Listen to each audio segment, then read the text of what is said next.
Hello, MPI. Welcome to Global Meetings Industry Day. This is Paul Van Deventer, President and CEO of MPI. And as always, I'm just excited to be with so many of you professionals who drive this industry forward. And I'm really pleased to be joined today with Rob Adams. Rob is the president and owner of a great creative agency, Bishop-McCann, out of Kansas City. And more importantly, for all of us, he is the chair of MPI's International Board of Directors. Welcome, Rob. Thanks, Paul. Good to be here. Yeah, well, I hope you're as excited about GMID Day as we all are. It's the day we get to brag about and tell about this amazing industry. And you've been in this industry for a long time now, which, like many of us have the advantage of being in the industry, we get to experience some amazing events, see parts of the world which we may not normally get to, and meet a lot of great people. So in your experiences and your travels, what has really stuck out for you as maybe one of the most memorable experiences or greatest places you've been to? Gosh, the best trip experiences. I have to say, it goes back 4 years ago. We have a sabbatical program that we take a sabbatical for 1 month every 5 years. And we always ask people to do something that's impactful for you personally. And so when it actually, it's always in general life, you're really good at giving advice to other people. When it actually comes to yourself, it's always difficult.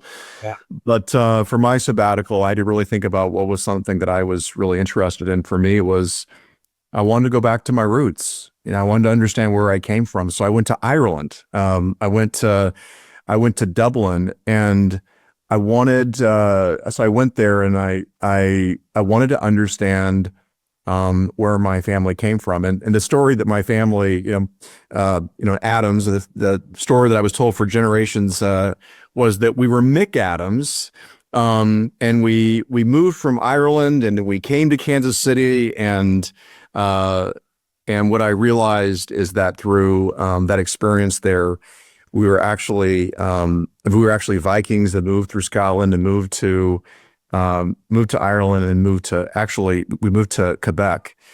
But I think the reason why it was the most impactful for me is not only it was the first time I'd ever been to Ireland, and just what a stunning country, but I got to really understand where my ancestors came from. Even seeing the signatures of my ancestors, and knowing that almost half my ancestors that got on the boat from Ireland to Quebec didn't make it. So it was definitely a memorable and impactful trip for me, for sure.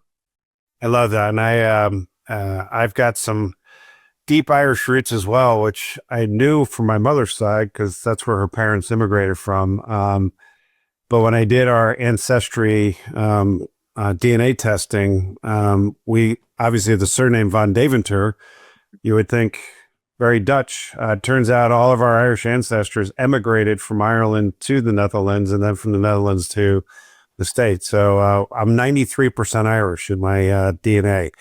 And I love going there. And I love it because the people bring just great joy. And when I think about Bishop-McCann and the years I've worked with you, you've created a tagline for Bishop-McCann, which is "We create joy." So just talk a little bit about that, because I love that tagline. I love that approach. So how do you go about working with your customers to create joy through their events? Yeah. Well, the mission of a Bishop-McCann, "We create joy," where it started from is it goes back to the whole Simon Sinek philosophy of companies do a good job of what they do and how they do it, but the real key piece is the why you do it. And it was about 9 years ago we realized as a company that was what was missing. We didn't have our true mission. So we thought about what the essence of the company is, and we came up with "We create joy." Ironically, it's how the world works. I was attending a conference a few weeks right after that, and I found this guy called Dr. Paul Zak, who was a neuroscientist who has spent 40 years of his life studying joy. And so what I realized in speaking with Dr. Paul Zak is that he created this very fascinating. He originally had this very long formula of what joy is, and then he derived it into a simple formula that says joy equals trust times purpose. And the essence of when we feel joy, and when I say when we feel, that's literally an oxytocin reaction in our body that's happening that makes us feel impactful. And I remember I asked him, I said, of all the experiments that you've done throughout your career, where did you find the biggest joy? And he said, weddings. And I said, weddings? Why weddings? And he said, well, if you think about it, when you go to weddings, and for many times you don't know a lot of people, but you trust those people that are there, because obviously the people that you care and love about, they've invited people they care and love about, so you trust them. And then purpose. Well, hello, we all know why we're there. But as we think about joy for Bishop-McCann, we think about it in three ways. One is that having trust and purpose for your individual selves, right? But also as a company, making sure that we have trust and purpose, but also for I think about our clients, and Paul, as I think about our industry, that's what we do. We are our industry, we bring, millions of people across the globe. And we do these meetings and events where there's just such a high amount of trust and purpose. And what I love about it is that we think about this in the short term of the people that are actually at the meeting or an event.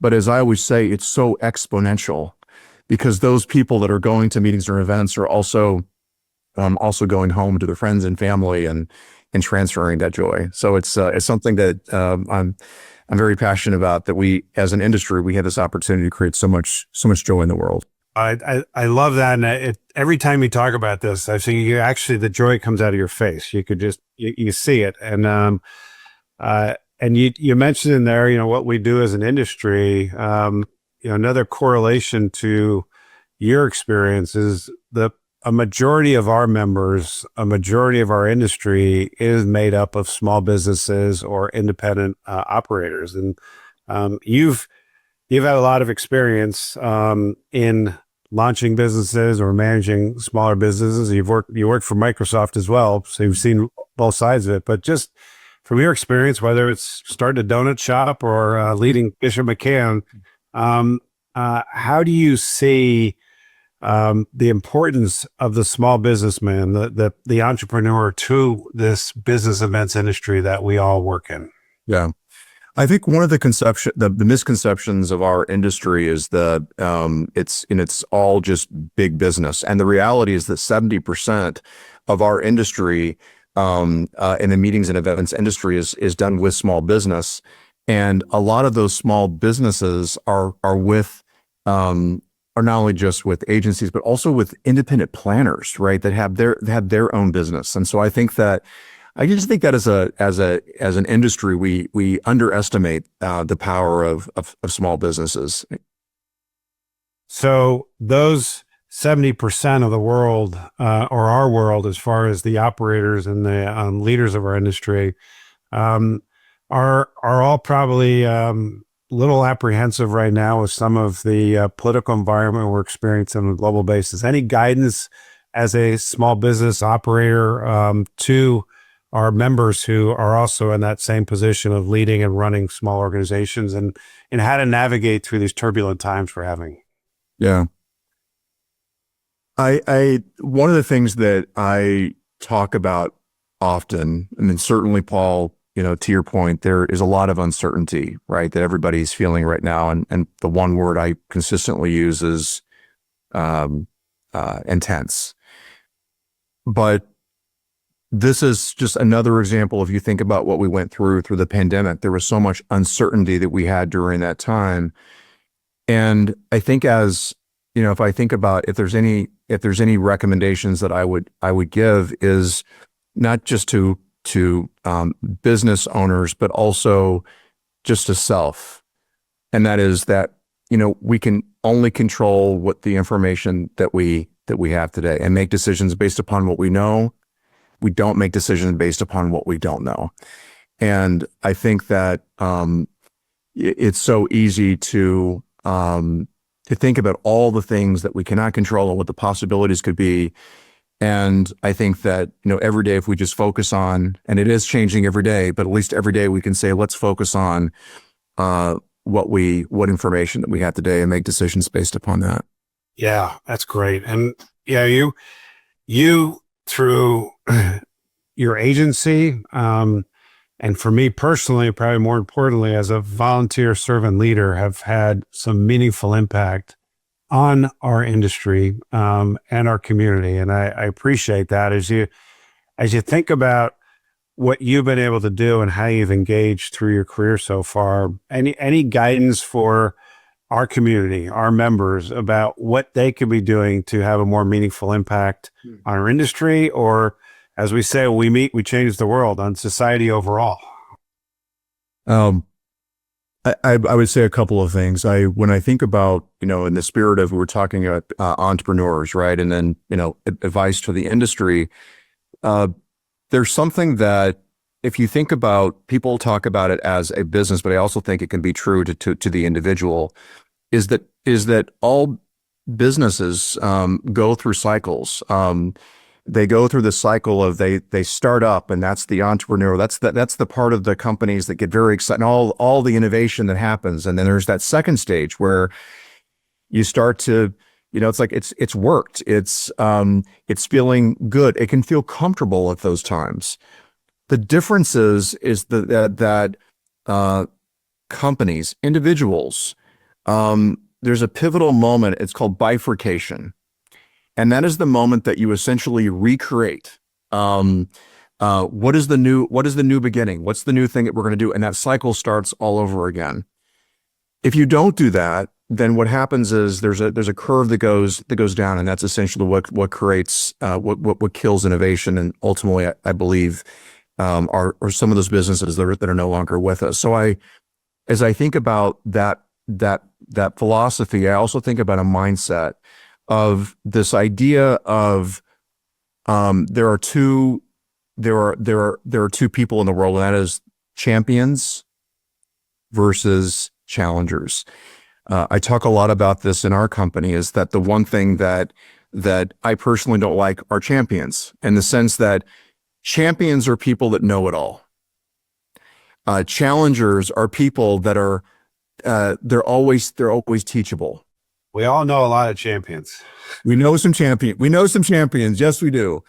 But thinking about the other characteristics, thinking about, like, in terms of champions, are people that they have this mindset that they'll say things like, I've been there, I've done that. Where a challenger mindset is they always have something to prove. A challenger is someone who, they will do everything they can to defend the status quo. And a challenger will do everything they can to rattle the status quo. And this last one, as I think about the difference between champions and challengers, is a champion will always live in the past. And a challenger is someone who really wants to live in the present and in the future. And so I think that would be the advice that I would give to our industry, is don't be a champion. Every day, think about the things that you can be, that you can do, that we can do as an industry to be teachable, and question the status quo. How can we be doing things different, and be excited about the things that we're doing today, but also what the possibilities are in the future. I love that. It's always brings me such joy to talk to you, Rob. Rob, as we start to close this discussion out, which I've really enjoyed, I've worked with you now for almost 10 years, and you always love a great quote. What's on top of your mind today from a quote perspective? And you're right, Paul. I do always love a good quote. Um, One of my favorite quotes is by Les Brown, and he says, "If you're not willing to risk, you cannot grow, and if you cannot grow, you cannot become your best. And if you cannot become your best, you cannot be happy. And if you can't be happy, what else matters?" And what I love about that quote is all about taking some risk, growing, becoming your best, and ultimately being happy.